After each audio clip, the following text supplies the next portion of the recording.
O anime começa nos arredores de uma mansão, com um garoto se perguntando o que significa enxergar, pois todos dizem para ele que ele não consegue enxergar. A mãe e o irmão se sentem mal por ele, e o pai explica que enxergar significa poder ver cores e formas, mas que os olhos dele foram afetados pela cicatriz deixada pelo cavaleiro sagrado Istoa, e que ele deve se orgulhar disso. Kunon aceita, mas comenta com as empregadas que, apesar de serem cicatrizes heróicas, é uma pena ele não poder enxergar. Ele então se pergunta se o motivo de ser tratado como um coitado é o fato de não poder enxergar. Um tempo depois, uma das empregadas avisa que a professora Jenny chegou e o conduz até ela. Kunon comenta que estudar magia é muito chato, e a empregada diz que ele deve aproveitar essa oportunidade, pois ele tem o brasão da água, e ter a capacidade de usar magia é algo incrível. Ao chegar, a professora se apresenta a Kunon, dizendo que, a partir daquele momento, será a professora dele de magia, e que se chama Jenny Kors. Kunon usa uma magia chamada Aori, e consegue formar uma bola de água. Jenny o elogia, e Kunon pergunta que tipo de magia foi usada. Jenny explica que ele está usando muito bem a magia para produzir água, e que ele fez algo mais ou menos do tamanho de um olho. Quando Kunon põe as mãos no olho, ela se desculpa, dizendo que queria apenas simplificar para que ele pudesse entender. Kunon comenta que é mais ou menos do tamanho de onde ele está tocando e diz que talvez possa criar um olho para si com magia. No dia seguinte, Kunon está tomando café da manhã e começa a tocar nas coisas que costuma comer todos os dias, pois está curioso para saber como elas são. Ele se pergunta o que é a coisa suculenta que está comendo, e a empregada responde que é alface. Kunon pergunta o que tem no pão dele, e a empregada responde que é mostarda. Ele pega um pedaço de fruta e comenta que é maçã, mas na verdade é ameixa, e pergunta o que é aquilo. A empregada responde que, como ele começou a comer muitas coisas, está preparando mais variedades. Kunon comenta que queria saber o que está comendo, mas como há coisas demais na mesa, não consegue sentir o cheiro do que está em sua mão. Iko responde que pode ter exagerado um pouco, esfregando uma uva roxa no rosto dele e perguntando se ele consegue dizer o que é. Kunon então ameaça reduzir o salário dela, e Iko para de perturbá-lo, dizendo que se empolgou. Mais tarde, ele está sentado com uma professora, e ela pergunta qual livro ele quer que ela leia para ele. Kunon pede para que ela leia uma história do Cavaleiro Sagrado Istoa.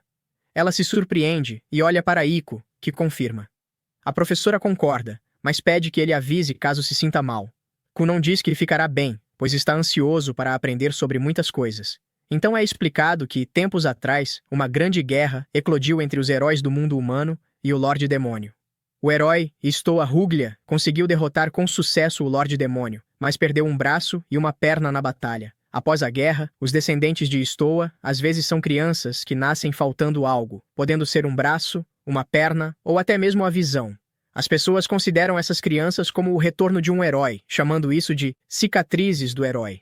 Kunon, porém, não se considera isso, pois ele é ele mesmo, e a magia que usa é a própria magia dele. Ele então duplica as bolas de água e Iko grita animada que está perfeito, tanto o controle da magia quanto o formato. Kunon pensa que, se controlar a magia perfeitamente, talvez possa até criar olhos para si. Iko diz que ele pode ser um mago raro.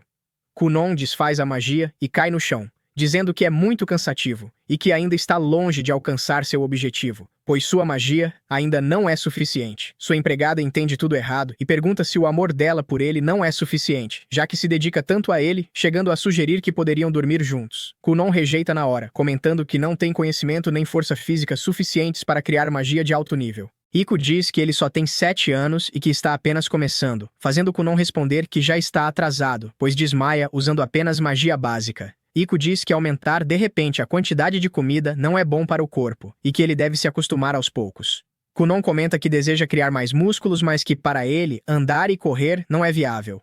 Iko então pergunta por que ele não treina golpes com a espada, e Kunon gosta da ideia. Iko diz para ele procurar um professor adequado, e sai dizendo que vai falar com o patrão. Kunon agradece pela ajuda, e ela comenta que gostaria de um aumento, o que é rejeitado na hora, pois Kunon diz que ela faz muito barulho durante o treinamento mágico.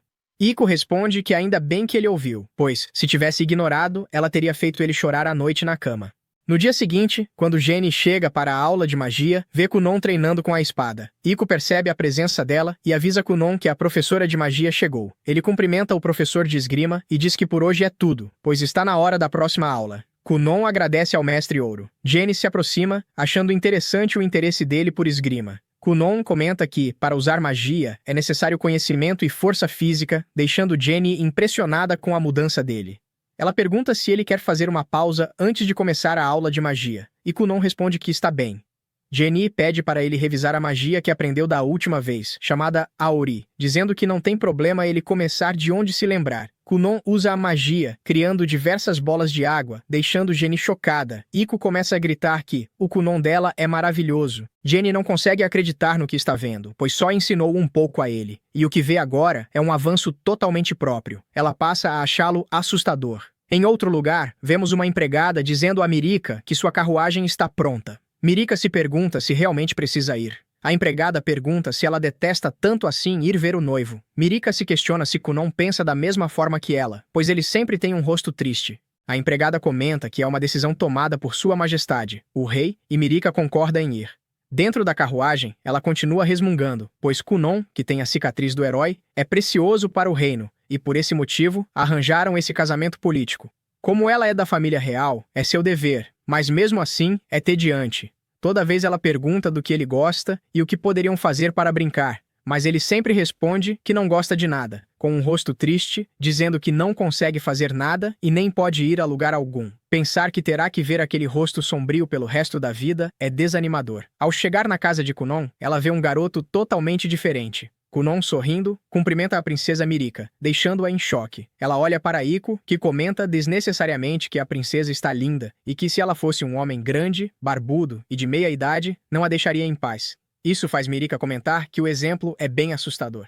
O que realmente chama a atenção dela, porém, é Kunon. Ele pergunta se está tudo bem e Mirika questiona o que aconteceu com ele. Kunon comenta que começou a gostar de magia, deixando Mirika confusa. Em seguida, ele pega sua varinha e invoca a magia Aori, encantando Mirika. Ela comenta que é muito bonita, e Kunon forma um arco-íris, impressionando-a ainda mais. Kunon pede desculpas por sempre deixá-la incomodada, e Mirika também se desculpa. Ele estende a mão, pedindo que ela escute o que ele tem a dizer, pois muitas coisas divertidas aconteceram. Ela pega a mão dele, e ambos saem para passear. À noite, voltando para casa, Mirika comenta que foi muito divertido e que está ansiosa para a próxima vez. Kunon pensa que foi a primeira vez que estendeu a mão para alguém. Iko diz que isso o torna um cavaleiro. Vemos então um flashback de Kunon perguntando como deveria interagir com a princesa Mirika, pois queria se tornar um homem digno dela. A professora diz que vai ensiná-lo sobre comportamentos e etiqueta da nobreza. Na mesma noite, Jenny está pensando no que deve fazer, pois não é normal um garoto conseguir manter 7 bolas de água ao mesmo tempo, algo que nem para ela é possível. Ela percebe que Kunon melhorou rápido demais e que agora não há mais nada que possa ensiná-lo. Jenny se pergunta se é hora de passar para a magia de nível intermediário, mas fecha o livro rapidamente quando alguém briga com ela por estar fazendo muito barulho na biblioteca. Jenny acha que crianças devem aprender apenas magia básica e que esse emprego deveria ser algo fácil, com um salário bem alto. Ela está com medo de aumentar o nível da magia, pois apesar de ser útil, não é algo seguro. Kunon só tem 7 anos, e é cedo demais para ele aprender magia avançada. Mesmo assim, ela está disposta a dar um jeito e continuar no trabalho pelo bem do próprio sustento. No dia seguinte, Jenny diz a Kunon que farão algo diferente, e ele responde que não tem problema. Ela então explica que a Ori, a magia que ele usa, é simplesmente a produção de água, e que agora vão analisar a natureza da magia. Kunon comenta que produzir água e fazê-la flutuar permite manter o formato esférico. Jenny o parabeniza por ter percebido isso. Ela explica que temperatura, viscosidade, componentes, cor, forma, brilho, aroma e sabor, quando analisados, mostram que existem vários tipos de magia, mesmo sendo todas do tipo água, elas podem ser muito diferentes. Jenny cria 2 bolas de água e pede para Kunon tocá-las. Ele toca ambas e percebe que uma está fria e a outra quente. Jenny explica que, ao adicionar arranjos à magia, cria-se originalidade. Kunon pergunta o que isso significa, e ela responde que isso é a individualidade decisiva de um mago, também podendo ser chamada de diferença de talento. Kunon pergunta se isso é a capacidade de alterar os detalhes da magia. Em seguida, ele invoca a magia Aori novamente, deixa a água cair dentro de uma xícara e pede para Iko experimentar. Ela pega a xícara e bebe, sentindo o sabor de maçã. Kunon diz que é a ameixa, se vingando dela.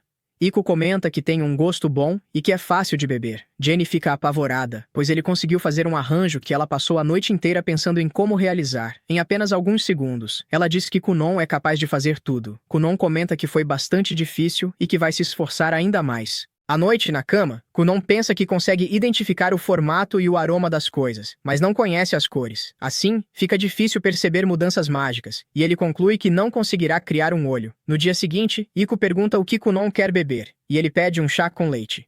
Iku pede para ele providenciar água quente, e Kunon faz isso com facilidade, o que surpreende Iku, que comenta que, para alguém que não consegue usar magia, aquilo parece um milagre divino. Ao passar a bola de água por cima das maçãs, Kunon sente algo estranho e se levanta desesperado. Iku pergunta o que aconteceu e Kunon diz que acha que conseguiu enxergar. Iku fica super animada e diz que se ele estiver mentindo, vai dar um tapa nele.